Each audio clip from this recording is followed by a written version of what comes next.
Sarah Cohn Bryant, La rivière d'or. Il y avait une fois une belle vallée où le soleil était toujours chaud, où les pluies tombaient doucement pendant la nuit. Ses pommes étaient si rouges, son blé si doré et ses raisins si noirs qu'on l'appelait la vallée des trésors. Aucune rivière ne la traversait, tandis que, de l'autre côté de la montagne, une belle cascade descendait avec un grand bruit, et parce que le soleil couchant l'illuminait toujours, on l'appelait la cascade de la rivière d'or.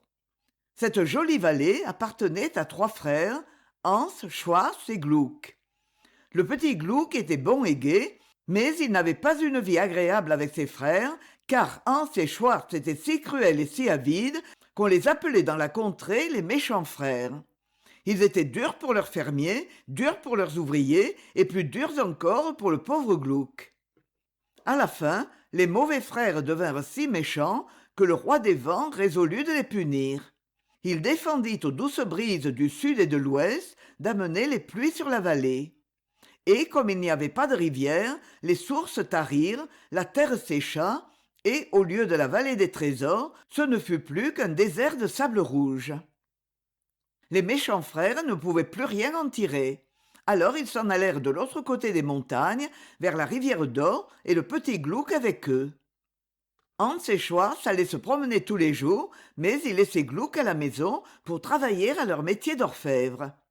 Ils dépensèrent l'or et l'argent qu'ils avaient apportés de la vallée, jusqu'à ce qu'il n'y en eût plus du tout. Il ne restait plus que la timbale en or de Gluck. Les mauvais frères décidèrent de la faire fondre pour en faire des cuillers et les vendre, et malgré les pleurs de Gluck, ils jetèrent la timbale dans un creuset et s'en allèrent. Le pauvre petit Gluck s'assit près de la fenêtre en essayant de ne pas pleurer. Il aimait tellement sa jolie timbale. Comme le soleil allait se coucher, il vit la belle cascade de la rivière d'or devenir rose, puis jaune, puis couleur d'or. Oh, se dit-il, comme ce serait beau si la rivière en était vraiment tout en or. Je ne serais plus pauvre alors. Ce ne serait pas beau du tout, dit une petite voix grêle et métallique tout près de lui. Qui est là? S'écria Gluck en regardant tout autour de lui. Mais il ne vit personne. Tout à coup, la petite voix reprit.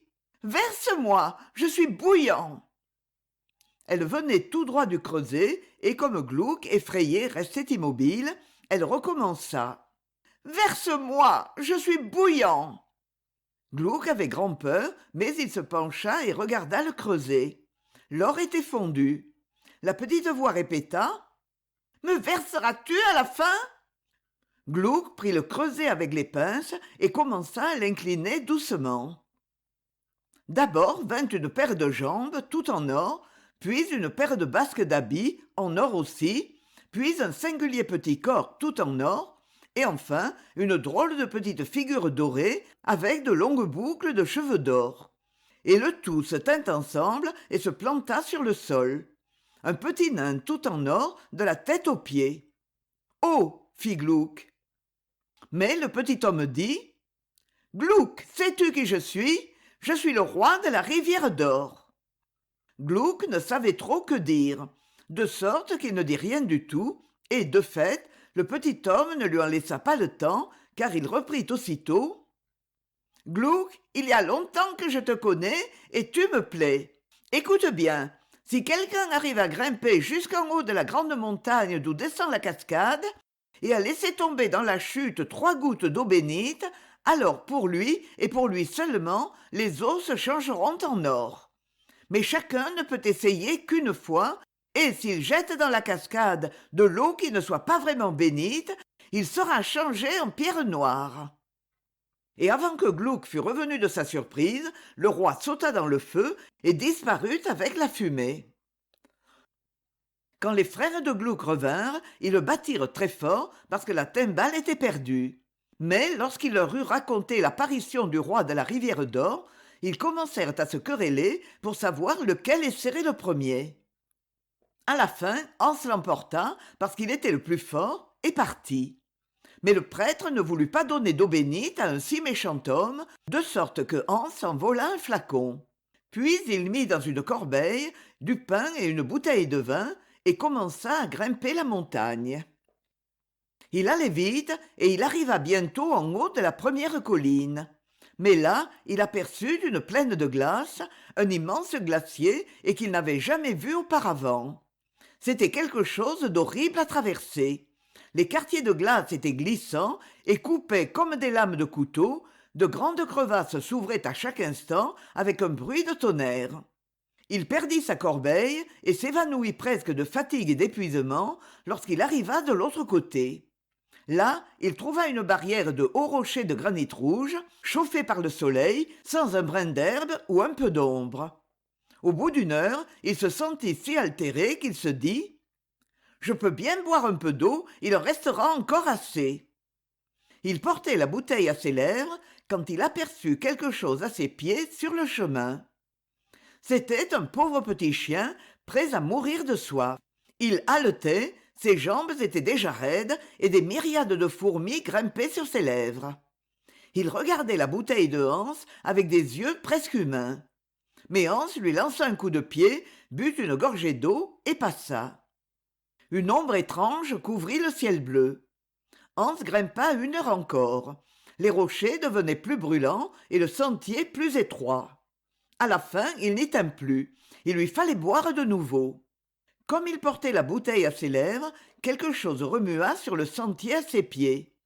C'était un enfant étendu sur le rocher et presque mourant de soif, les yeux fermés, les lèvres brûlantes, la respiration sifflante. Hans le regarda, but et passa son chemin.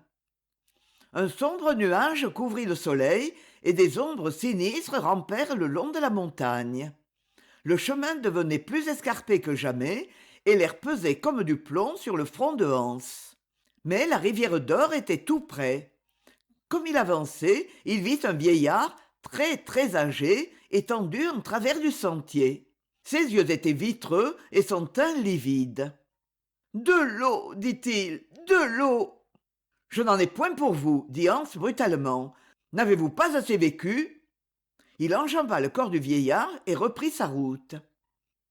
Un éclair fulgurant l'aveugla un instant et le ciel devint tout noir. À la fin, Hans arriva au bord de la cataracte. Son mugissement emplissait l'air. Hans tira la bouteille de sa poche, la déboucha et la jeta dans le torrent. Mais un frisson glacé le traversa, il poussa un cri et tomba, et la rivière continua de couler sur une pierre noire. Quand les frères virent que Hans ne revenait pas, Gluck s'attrista, mais Schwartz fut très content. Il décida d'aller lui-même chercher l'or. Il pensa qu'il valait mieux ne pas voler l'eau bénite, comme Hans avait fait. Il prit donc de l'argent que Gluck avait gagné et trouva un mauvais prêtre qui lui vendit de l'eau bénite. Il prit aussi une corbeille avec du pain et du vin et partit. Il arriva à la grande plaine de glace. Il fut aussi surpris que Hans l'avait été et la trouva aussi dure à traverser.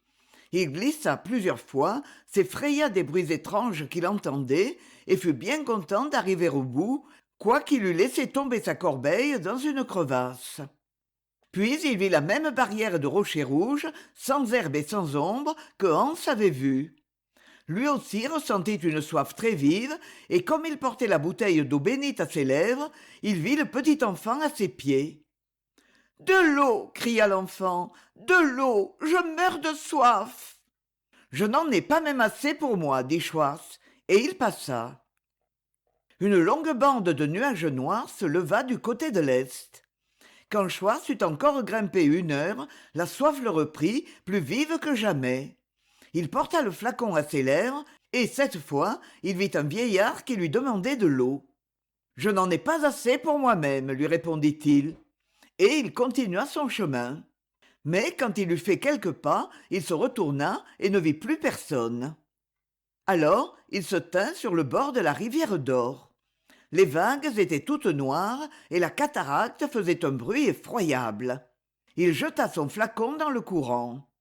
Mais un éclair passa devant ses yeux, la terre céda sous ses pas et la rivière continua à couler sur 2 pierres noires.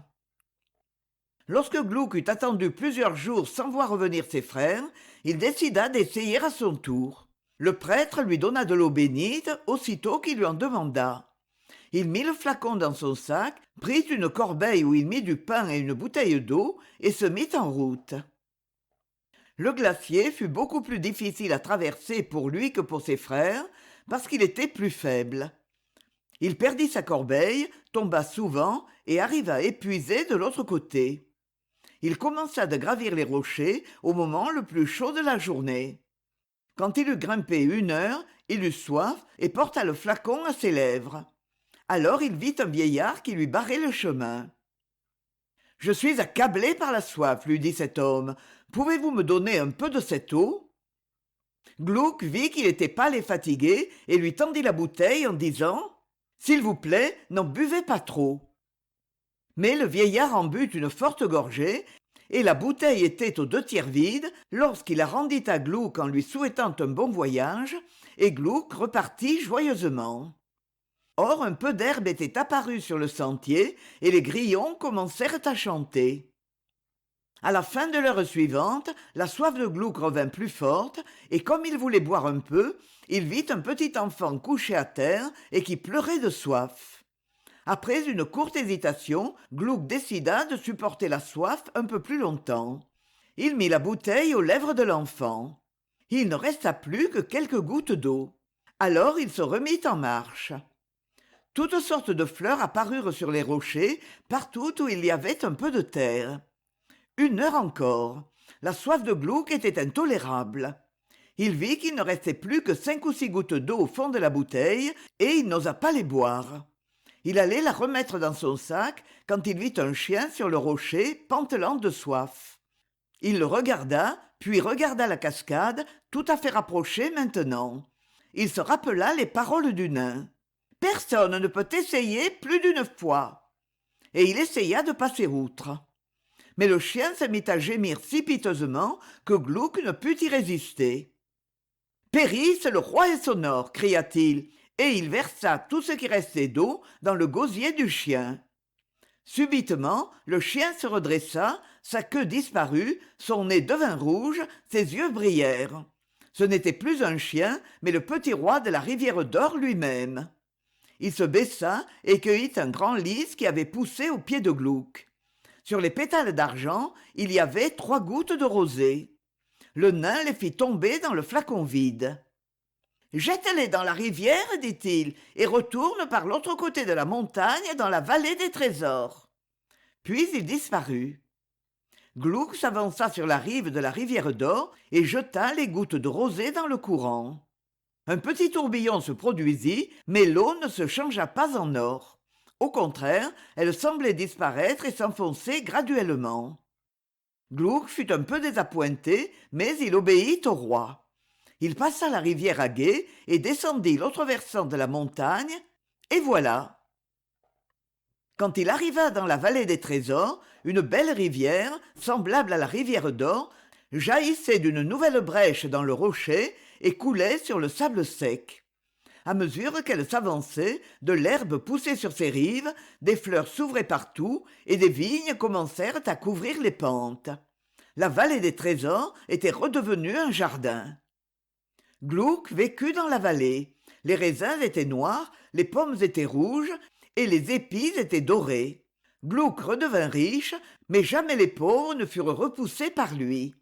Pour lui, comme le nain l'avait dit, la rivière était réellement une rivière d'or.